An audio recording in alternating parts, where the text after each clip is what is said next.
역사적으로 바벨론은 예루살렘을 총 3차례 공격했습니다.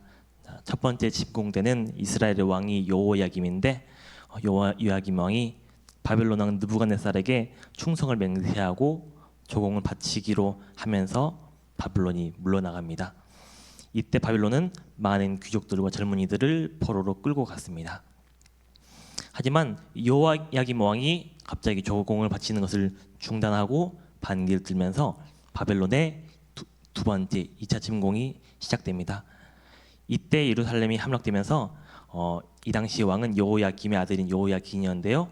여호야긴 왕이 포로로 끌려가고 그리고 느부갓네살 왕은 시드기야를 꼭두각시 왕으로 세우고 또다시 많은 이스라엘 백성들을 포로로 끌고 갔습니다. 하지만 곧 시드기야 왕도 바벨론에게 반역하자 느부갓네살은 3차 침공을 감행합니다. 이번에 바벨론은 예루살렘을 침공한 후에 철저하게 파괴해버립니다. 성전과 성벽이 모두 무너지고 남은 자들도 거의 대부분 포로로 끌려갑니다. 그렇게 유다 왕국은 멸망을 맞이합니다.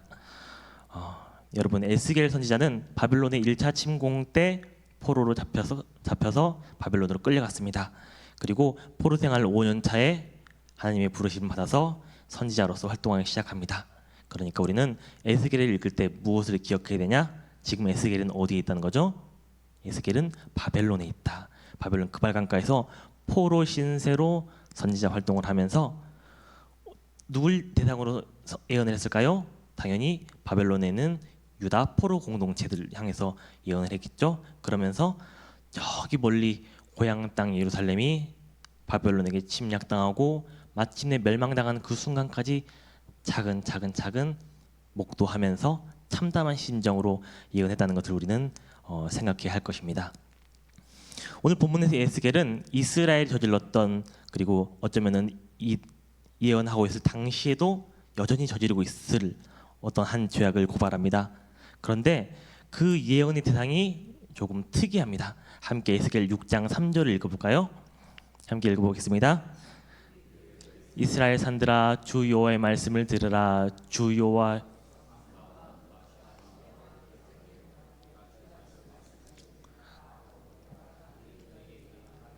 너희 산당을 멸하리니. 아멘. 6장 3절 말씀에서 좀 이상한 부분이 있지 않으시나요? 그것은 무엇이냐면은 예언의 대상이 특이합니다. 보통 예언은 누가 들으라고 하는 말이죠? 사람이 들으라고 하는 말씀이죠. 그런데 6장 3절 말씀에서 하나님께서는 이스라엘의 산들을 향해서 산들에게 들으라고 예언하십니다. 왜 하나님께서는 사람이 아니라 자연물인 산과 언덕과 시내와 골짜기를 향해서 이렇게 예언의 말씀을 하시는 걸까요? 그 이유는 바로 오늘 말씀하시는 이 청취자인 산과 언덕과 시내와 골짜기 곳곳에 이스라엘 사람들의 우상의 원상지였던 산당들이 세워져 있기 때문이었습니다. 이스라엘 산당에게는 두 가지 문제가 있었습니다. 첫 번째 문제는 이스라엘의 모든 합법적인 예배는 예루살렘 성전에서만 드려져야 했기 때문에 산당에서 드려진 예배는 잘못된 예배였습니다. 왜냐하면 성전만이 하나님께서 자기 이름을 두셔서 여호와의 성전이라고 부르신 것이며, 성전에서 하나님께서 임재하시면서 이스라엘의 예배를 들으시고 이스라엘의 기도를 받으시겠다고 이렇게 말씀하셨기 때문입니다. 그렇기 때문에 성경에서는 여러 차례 다른 곳에서 예배할 것이 아니라 오직 하나님의 이름을 둔 예루살렘 성전에서 예배할 것을 여러 차례 말씀하고 있습니다. 신명기 12장 5절에서 6절 함께 읽어볼까요? 함께 읽어보겠습니다. 오직 너희의 하나님 여호와께서 자기의 이름을 두시려고 너희 모든 지파 중에서 택하신 곳인 그 계실 곳으로 찾아 나가서 너희의 번제와 너희의 제물과 너희의 11조와 너희의 손의 거제와 너희의 서원제와 낙헌 예물과 너희 소와 양의 처음 난 것을 너희는 그리로 가져다가 드리고. 하나님께서는 말씀에서 이 부분뿐만 아니라 여러 차례 반복해서 다른 데서 예배드리지 말아라. 오직 내가 이름을 둔 그곳 성전에서 드린 예배만이 온전하고 합법적인 예배라고 말씀하고 계십니다. 그리고 산당에서 드리는 예배의 두 번째 문제점은 이 산당에서 예배를 드리면서 사람들이 이방 신들을 하나님과 함께 섬겼다는 점이었습니다. 또한 가나안으로부터 흘러 들어왔던 이방 종교 관습이 섞이면서 바알을 숭배했던 방식으로 하나님께 예배드리고 아세라를 숭배했던 방식으로 하나님께서 예배드리는 잘못된 예배가 자행되었던 현장이 바로 이곳 산당이었던 것입니다. 하나님께서는 이처럼 산당에서 드려지는 순수성을 잃어버린 혼합주의적인 예배를 규탄하시면서 이런 예배는 예배가 아니라 영적 간음이다 라고 규탄하시면서 규정하시면서 진노하고 또한 한탄하시는 것을 우리는 볼 수 있습니다. 그래서 이스라엘의 역사를 기록한 열왕기를 보면은 왕들을 평가할 때 그들의 평가하는 중요한 업적과 기준 중 하나가 어떤 것이냐면은 그들이 산당을 어떻게 했느냐를 통해서 많이 갈립니다. 악한 왕들은 어떨까요? 악한 왕들은 이스라엘 곳곳에다가 산과 계곡과 골짜기에다가 산당을 세워서 우상 숭배가 온 이스라엘로 퍼지도록 했습니다. 그리고 선한 왕이라고 할지라도 많은 선한 왕들이 산당을 없애는 단계까지 나아가지 못하는 한계를 보여주고 있습니다. 오로지 두 왕 히스기야와 요시야만이 산당을 철폐하는 계획을 이루어냈고, 그래서 이 두 왕은 이스라엘에서 가장 위대하고 가장 선한 왕으로 우리는 기억하고 있습니다. 하지만 결국 이스라엘은 마지막까지 산당을 스스로 제거하지 못하고 자신들의 우상 숭배의 터전으로 활용합니다. 이에 하나님께서는 오늘 말씀에서 하나님께서 직접 산당들을 모두 쓸어서 제거하겠다고 말씀하고 계십니다. 에스겔 6장 3절 후반부를 한번 볼까요? 노란색을 읽어보겠습니다. 나 곧 내가 칼이 너희에게 임하게 하며 너희 산당을 멸하리니. 네.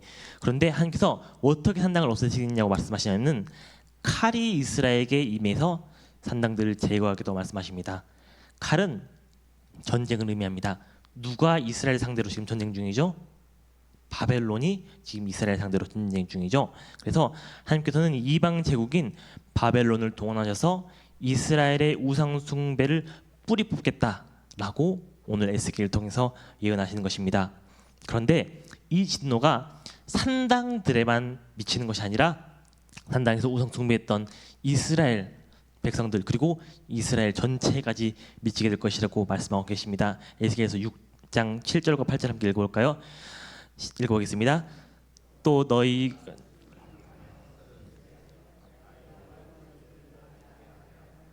내가 일단 8절을 읽겠습니다.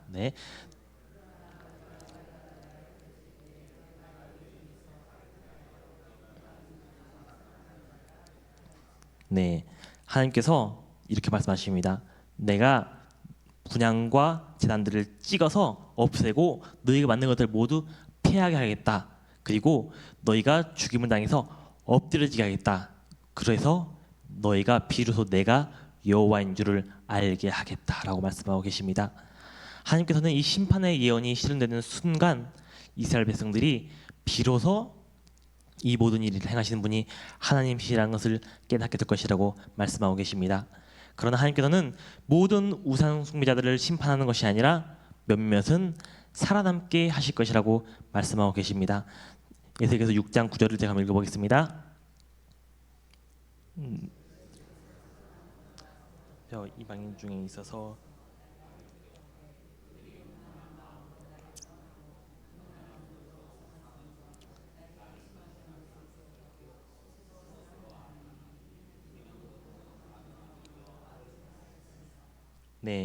하나님께서는 모든 우상 숭배자들을 심판으로 처단하는 것이 아니라 몇몇은 살아남게 하시는데 그 이유는 첫 번째는 살아남은 자들이 지금껏 자신들이 저질렀던 우상 숭배가 하나님을 향한 영적 음란이었고, 그리고 그것을 통해서 하나님의 마음을 얼마나 근심케 했는지를 깨닫고 그것을 후회하고 하나님 앞에서 회개로 나아가게 하시기 위해서 그들을 살려놓으셨다고 말씀하십니다.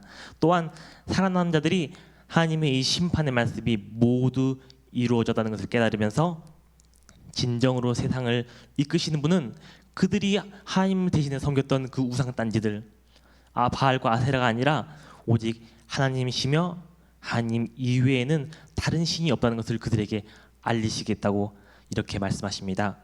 그래서 하나님께서는 에스겔에게 산당이 무너지고 거기서 예배하던 우상 숭배자들이 학살당하고 그리고 결국 온 이스라엘이 황폐해지는 이 비극적인 예언을 손뼉을 치고 발을 구르면서 예언하라고 명령하고 계십니다. 손뼉을 치는 것, 발을 구르는 것은 안타까움을 표현하는 유대인들의 제스처입니다. 그러니까 하나님께서는 어떻게 이스라엘이 곧 망하게 생겼어. 어떻게 이스라엘이 이제 우상 숭배 때문에 모두 멸망할 것이야 라고 에스겔에게 안타까워하면서 예언하라고 명령하신 것이죠. 그러나 에스겔의 이처럼 생생하고 참혹한 예언에도 불구하고 이스라엘은 오직 하나님만이 이 세상의 유일하신 신이심을 깨닫지 못하고 여전히 우상을 계속적으로 숭배했습니다. 그리고 하나님께서는 이런 이스라엘의 모습을 보시면서 이러한 패망, 예언하셨던 이 패망을 경험한 후에야 그들이 하나님의 존재를 올바로 깨닫게 될 것이다 라고 이렇게 말씀하십니다. 여러분, 오늘 이스라엘에게 주어진 이 심판의 경고는 시간과 시대를 거슬러 세상과 하나님을 겸하여 섬겨 영적 간음을 행하는 모든 자들에게 하나님께서 하시는 경고이기도 합니다. 이스라엘이 산당에서 우상을 섬기고 그리고 이방 풍습과 관습으로 예배를 더럽혔던 이유가 과연 무엇이었을까요? 그것은 그들의 마음속에 하나님만을 바라보는 하나님을 향한 순수한 사랑이 더 이상 없고 오히려 세상을 향한 욕망이 하나님을 향한 사랑보다 더 컸기 때문에 그들은 우상을 겸하여 섬겼던 것입니다. 그들은 하나님을 섬기는 성도로 살면서 동시에 농사에서 풍년을 거두어서 부유해지고 싶은 욕망을 포기하지 못했기 때문에 자기를 부유하게 만들어줄 수 있다는 바알을 하나님과 함께 섬겼고, 또한 자식을 많이 낳아서 큰 세력을 이루고 싶다는 그 욕망을 포기하지 못했기 때문에 타산을 약속하는 아세라를 하나님과 함께 섬기면서 하나님의 마음을 아프게 했던 것입니다. 그렇게 바알을 겸하여 섬기고 아세라를 겸하여 섬기면 자신들이 원하고 목표했던 그 욕망들을 이룰 수 있다는 그들의 그 그릇된 믿음, 그들의 그 그릇된 간절함이 그들을 산당으로 이끌어 우상에 절하게 했던 것입니다. 이 우상들은 시대가 변하면서 과거처럼 석상, 목상의 모습을 하고 있지는 않지만 여전히 다른 형태로 우리들 가운데 함께하고 있습니다. 우리가 하나님 나라를 세우는 것보다 이 땅에 재물을 쌓는 것을 더 중요하게 여기고, 그리고 하나님의 자녀로 사는 것보다 세상에서 성공하는 것을 더 중요하게 여기고, 삶의 문제 해결책을 하나님이 아닌 다른 어떤 것으로부터 구한다면은, 만약 돈으로부터 구한다면은, 권력으로부터 구한다면은 그 모든 것들이, 그 모든 행동들이 형상 없는 우상에게 절하는 것이며 내 마음 위에다가 산당을 짓는 행동과 다름없는 것입니다. 여러분, 우리가 하나님이 아닌 다른 것들을 의지하고 찾는 행동은 세상에 나에게 있어서 가장 중요한 것은 하나님이 아니라 다른 것입니다. 돈입니다. 권력입니다. 나의 외모입니다. 나의 인기입니다라고 고백하는 것과 같은 것입니다. 또한 세상의 모든 것을 다스리시고 주관하시는 분은 하나님이 아니라 때로는 바알이 풍요도 관장하고 때로는 아세라가 다산도 관장합니다 라고 우상들을 인정하고 하나님의 능력을 부정하는 행동과 같은 것입니다. 여러분, 성도가 우상을 겸하여 섬길 때 에스겔을 통해서 하신 하나님의 오늘의 심판의 말씀을 동일하게 우리에게도 적용됩니다. 만약 내가 지금 이 순간 내 마음속에 하나님보다 더 소중하게 생각하고 있는 것, 하나님보다 더 사랑하는 것, 하나님보다 더 의지하고 하나님보다 더 간절히 믿는 것이 존재한다면 여러분, 그 우상, 내 마음속의 우상을, 그 마음속의 산당을 지금 허무시기를 간절히 촉구합니다. 하나님보다 우선시하는 것이 있다면 이스라엘처럼 하나님께서 심판으로 허무시기까지 그것을 포기하지 못하고 붙잡고 매달린 것이 아니라 히스기야처럼, 요아스처럼 하나님의 마음을 깨닫고 나 스스로 그것을 허물고 오직 하나님께만 영광 드리고 오직 하나님만 사랑하고 하나님만 의지하는 신앙의 순수함, 회복할 수 있는 우리가 될 수 있기를 간절히 기도합니다. 기도하도록 하겠습니다. 하나님 아버지 감사합니다. 오늘 에스겔 말씀을 통해서 산당에서 우상을 숭배하고 산당에서 예배를 드리는 이스라엘 백성들의 그 허황된 그리고 어리석은 신앙을 우리는 지켜볼 수 있었습니다.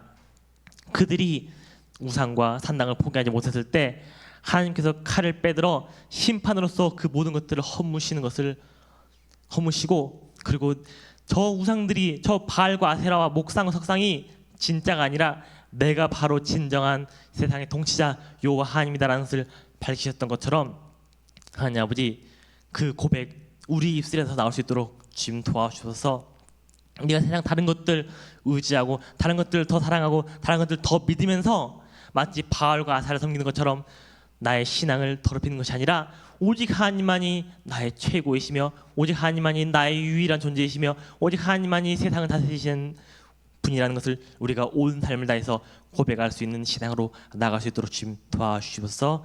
이 모든 기도로 우리 주 예수 그리스도 이름으로 기도드렸습니다. 아멘.